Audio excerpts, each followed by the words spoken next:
Gustav, būs ļoti nežēlīgi, ka mēs esam šeit ieradušies cita iemesla dēļ. Mazāk es to neievalku bortā to lietās godu vārdu. Lauris Dārziņš spēlēs vēl citas spēles arī. Un tā superīgā ideja. Otrdienas vakarā iet ārā. Ir televizori, hokeja normāli. Kur tu man tas atvilkus? Tas ir Rīgas melnāko punktu. Čomna istorija. Tur bija tā, ka Māģidrājas pakārt publiski šeit visu vakaru šeit skatīt. Nē, tas drausmīgi.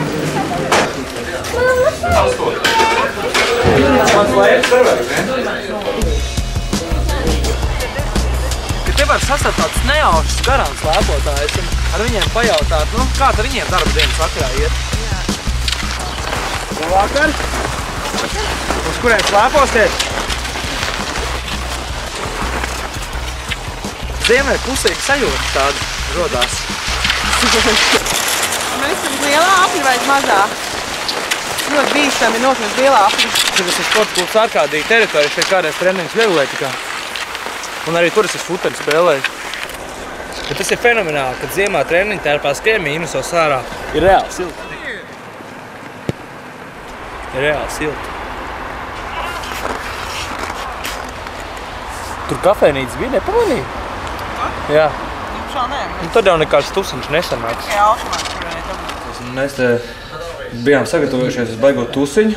Man tas stāstīja, ka būs šeit melnā nasa, bet izgāja trasēt sievišķi vien. Nav tā. Bija arī džekiņi, redzēja. Kas tev nāk vairāk sportisti vai tādi brīvdienotāji? Nu, šeit jau vairāk tomēr ir tādi brīvdienu cilvēki. Bet, nu, pa vakariem arī ir pa kādam sportistam, protams, bet nu, šī trasa vairāk ir tādiem atpūtniekiem, jo pēc reliefa, kā jūs arī redzējāt, slēpojot, kad... Atpūtnieki pēc reliefa? Nē, pēc trases reliefa. Bet, ja mēs nenāk par cipariem, tev tā subjektīvi liekas, ka daudz slēpo latviešu vai maz slēpo? Tauta ļoti daudz, es teiktu, ka ziemas sporta veids nav tautas, tas ir numur 1. Korporatīvās ballītes nenāks taisnīgi? Nu, ir redzēti tādi, kas atnāk un ir prasījuši nosniegt savas dzimšanas dienas ir, bet, nu... Vajadzēja bufetu uztaisīt? Nu, tāda doma bija, bet to nevar izdarīt citu apstākļu. Legāli apstākļi? Jā. Neko nevar nopirkt.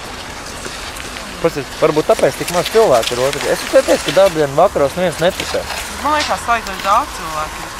Bieži sanāk tā izbraukt vakaros, darbdienu vakaros? Mēs esam tad baigi aktīvie braucēji, tā kā, nu, diezgan, nu, reizes, nu, tagad jau, kad laiks lutina un sniegs, man liekas, reizes 3-4 nedēļā mēs slēpam esam. Nu, brīvdienās arī slēpojam, bet tas tā vairāk tā varbūt aktīvāk. Darbdienās ir tā, ka, nu, vienkārši atslēgties reāli un pēlvot svaigu gaisu. Tad papļāpāt ar draugiem, jo citā laikā jau nesanāk satikties. Vai jūs regulāri nākat uz šajien? Nē. Šeit mēs esam arī pirmo reizi.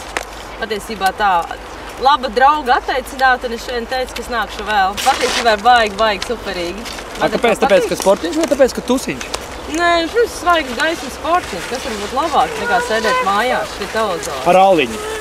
Es pamāju onkuli kamerā. Kā tev patīk slēpot? Kā tev pašam nav jau līdz kaklam tā slēpt? Kā tu pats darbdienu vakaros atpūties? Nu, dažādi atpūšas, bet, nu, slēpot teju vairāk citās vietās, ārpus Rīgas, jo gribās izbraukt kaut kur citur, jo, ja tu esi darbā, tad pat darbā slēpot, nu, negribās. Dien! Šitas ir izjūdāt, ir te vienam pašam. Redzēju, mēs jau tandēmā nekur tālu netikām. Tas gan ļoti neparasts mūsu starpā, bet saprotu, viens nav cīnītājs. Bet man liekas, kā forši, Gustav, ir, kad tev sportot, ka tev nevis to rezultātu reiz automātiski. Tu vienkārši vajag kaut dari izēj no mājas, un ir kāda aktivitāte foršiem cilvēkiem. Nu jā, bet redzi, večēr jau ir tomēr tas animāls mostās. Piemēram, tā, ka piekdienā visi jau mežģīnīties pošās uz Vecrīgu to slēpēm. Nē, nu, mēs jau arī varam uz Vecrīgu aiziet, bet tas jau nemaina sestdienas plānus. Sestdienas plāns. Jā. Pag tev var atnākt noslēpot, un tad pēc tam ar mežģīnītēm, viss kārtībā. Nē, piekdienas vakar nemainās. Piekdienas vakaros mēs neslēpojam, nē. Mēs to cik varētu īstenībā iziet caur Vecrīgu, tur būtu 4 reizes mazāk cilvēku nekā tev uz trases. Jā, būtu otrdienas vakarā īstenībā. Marcipāns, naču.